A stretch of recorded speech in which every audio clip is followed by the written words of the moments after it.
तो हमने बच्चों अपना फर्स्ट चैप्टर कंप्लीट कर लिया जिसका नाम था फिजिकल वर्ल्ड। ठीक है, अब ये सेकंड चैप्टर शुरू हो रहा है जिसका नाम है यूनिट्स एंड मेजरमेंट। इसमें बेटा हमारे 4 पार्ट हैं। पहले पार्ट का नाम है सिस्टम ऑफ यूनिट, दूसरे पार्ट का नाम है measurement of length, mass and time, तीसरे पार्ट का नाम है डायमेंशन एनालिसिस, चौथे पार्ट का नाम है एरर एनालिसिस, और पांचवा पार्ट कह सकते हो, चौथे में भी ले सकते हैं कुछ बच्चे, पांचवा पार्ट हो गया हमारा सिग्निफिकेंट फिगर। ठीक है, इंपॉर्टेंट चैप्टर है, फ्री के मार्क्स हैं जेई में भी, हर साल क्वेश्चन आते हैं जेई और नीट में। चलो देख लेते हैं।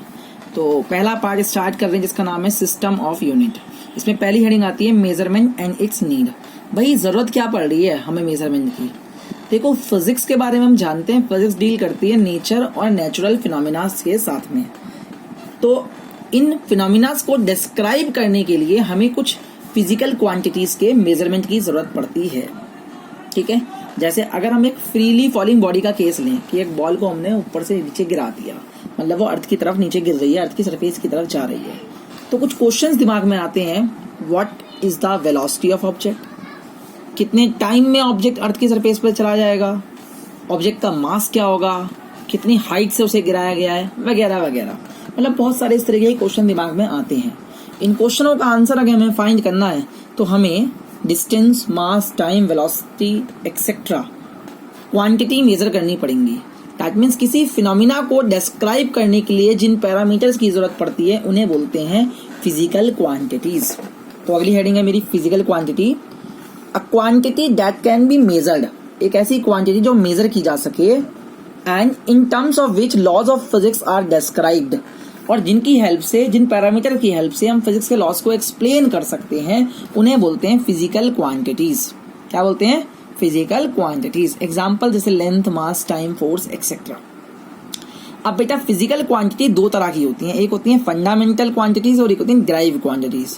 नाम से पता चल रहा है फंडामेंटल क्वांटिटीज। फंडामेंटल क्वांटिटीज वो क्वांटिटीज होती हैं जो अपने मेजरमेंट के लिए किसी और पर डिपेंड नहीं करती, मतलब इनको हम किसी से रिलेट नहीं कर सकते। ठीक है, जैसे लेंथ है, अगर हमें लेंथ का मेजरमेंट करना है तो हमें लेंथ ही चाहिए, हमें टाइम की जरूरत नहीं है, हमें मास की जरूरत नहीं है। दैट मीन्स लेंथ, मास और टाइम ये सब एक दूसरे से कैसी हैं? इंडिपेंडेंट। तो ऐसी क्वांटिटीज को हम लोग बोलते हैं फंडामेंटल क्वांटिटीज। ठीक है, लिखा हुआ भी है, length, mass, time can not be obtain from one another, that's why they are called as fundamental quantities, या फिर बेस क्वांटिटीज, या फिर इंडिपेंडेंट क्वांटिटीज। और दुनिया में बाकी जितनी भी क्वांटिटीज हैं वो सब इनकी हेल्प से फाइंड की जाती हैं, मतलब इनकी हेल्प से डिराइव की जाती हैं, इसलिए उन बची हुई क्वांटिटीज को हम लोग डिराइव क्वांटिटीज कहते हैं। मैकेनिक्स में हमारे पास 3 तरह की फंडामेंटल क्वांटिटीज हैं, जैसे लेंथ, मास और टाइम। ठीक है, आई होप समझ में आ गया होगा क्या होती है फंडामेंटल क्वांटिटीज, जो किसी क्वांटिटी पर डिपेंड नहीं करती, और डिराइव क्वांटिटीज वो होती हैं जिन्हें हम फंडामेंटल क्वांटिटी की हेल्प से डिराइव करते हैं। अभी समझाता हूँ। बात आती है यूनिट्स की। यूनिट्स क्या होती हैं? बेटा किसी भी मेजरमेंट के लिए हमें स्टैंडर्ड सेट करने पड़ते हैं, जिन स्टैंडर्ड से कंपैरिजन करके हम किसी चीज का मेजरमेंट कर सकते हैं। उन स्टैंडर्ड्स को यूनिट कहते हैं। कैसे? लाओ देखते हैं। सपोज मुझे इस रॉड का, AB का लेंथ फाइंड करना है, तो मैंने क्या किया, 1 मीटर को स्टैंडर्ड बनाया। अब मैंने देखा 1 मीटर की कितनी स्टैंडर्ड काउंट हो रहे हैं इस AB में, 3। इसका मतलब AB की जो लेंथ हो गई वो 3 टाइम्स हो गई मीटर के, और मीटर क्या है? स्टैंडर्ड, मतलब स्टैंडर्ड यूनिट का 3 टाइम्स हो गई हमारी रिक्वायर्ड लेंथ। मतलब magnitude of quantity is numerical value, मतलब कितने टाइम्स है, to the size of unit. तो फॉर्मूला लिखा आता है Q is equals to N into U। N एक न्यूमेरिकल वैल्यू है, ये दिखाती है कि हमारी रिक्वायर्ड क्वांटिटी हमारी यूनिट के कितने टाइम्स होती है।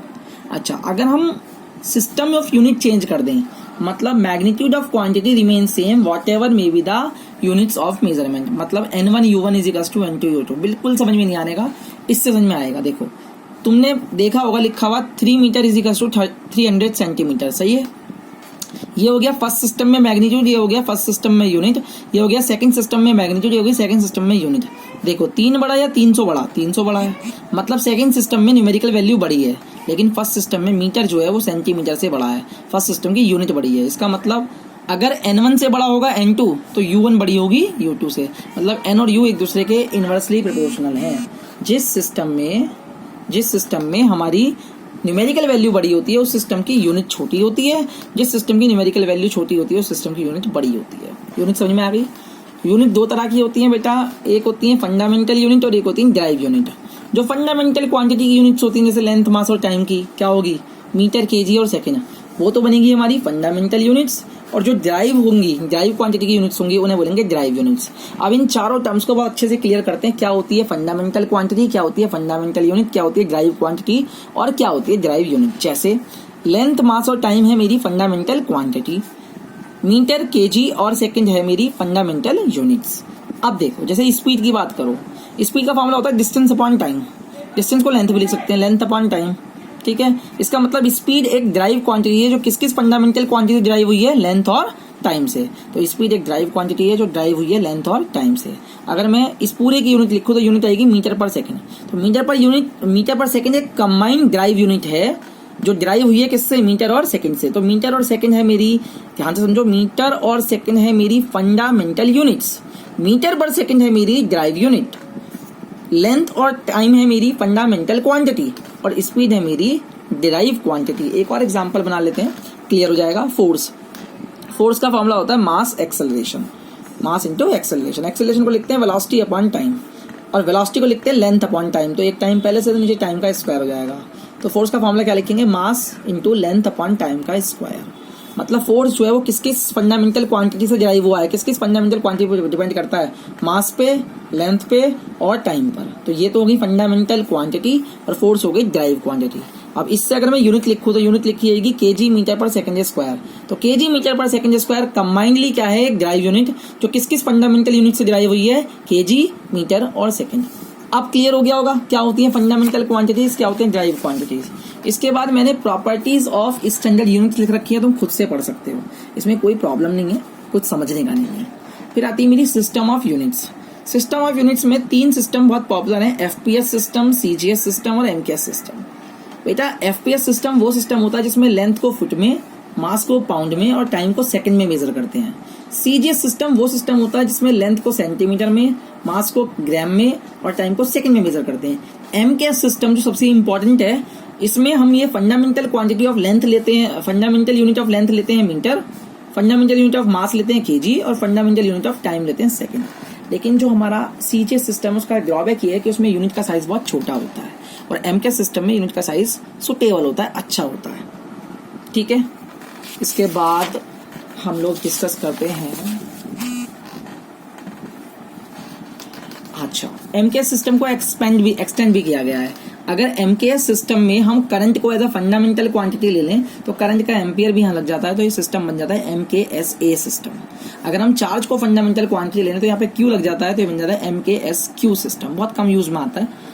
सबसे इंपॉर्टेंट चौथा सिस्टम ऑफ यूनिट आता है मेरे पास में, इंटरनेशनल सिस्टम ऑफ यूनिट। नाम सुना होगा, इसको बोलते हैं एसआई सिस्टम।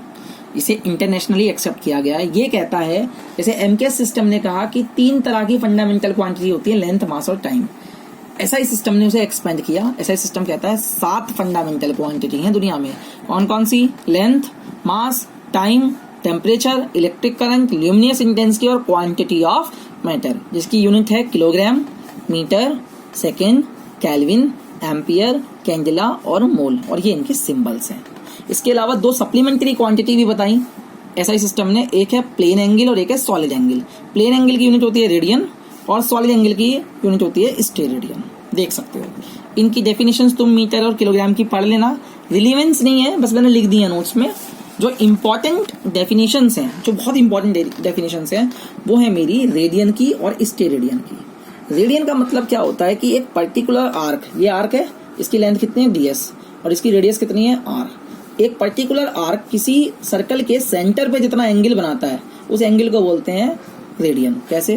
रेडियन का फॉर्मूला होता है, देखो, 1 radian is the angle subtended at the centre of circle by an arc of length of radius equals to circle. मतलब अगर किसी सिस्टम की आर्क लेंथ उसकी रेडियस के बराबर हो जाए तो वो सिस्टम सेंटर पे जितना एंगल सबटेंड करेगा उसे क्या बोलेंगे? 1 रेडियन। रेडियन एंगल निकालने का फॉर्मूला होता है angle is equals to arc upon radius. ऊपर आर्क ds, नीचे रेडियस एंगल। एंगल का फॉर्मूला होता है आर्क अपॉन रेडियस, यूनिट होती है रेडियन। स्टेरेडियन होती है सॉलिड एंगल की यूनिट, ऐसा यूनिट। सॉलिड एंगल क्या होता है? जैसे एक तरबूज देखो, तुम तरबूज लाओ, उसे काट के उसमें से एक पीस निकालो, तो वो पीस जो है वो तरबूज सर्कल नहीं है, तरबूज स्फीयर है, 3D फिगर है, तो जो एंगल बनाएगा वो 3D एंगल होगा, उसे बोलेंगे सॉलिड एंगल। जैसे आप किसी रूफ को देखो तो रूफ जो है वो वॉल के कॉर्नर पे जो एंगल बनाती है वो होता है सॉलिड एंगल। जैसे एक पर्टिकुलर एरिया एक एंगल बना देता है सेंटर पे, उसे बोलते हैं सॉलिड एंगल। फॉर्मूला होता है solid angle is equals to area upon radius का स्क्वायर, और इसकी यूनिट होती है स्टेरेडियन। इसके बाद मैंने कुछ एडवांटेज लिख रखे हैं साइज सिस्टम के कुछ एडवांटेज हैं। I hope you are able to understand, और पढ़ सकते हो इन्हें खुद से। इसके बाद हम लोग बात करेंगे लेंथ, मास और टाइम की यूनिट्स कैलकुलेट करने की। Thank you so much.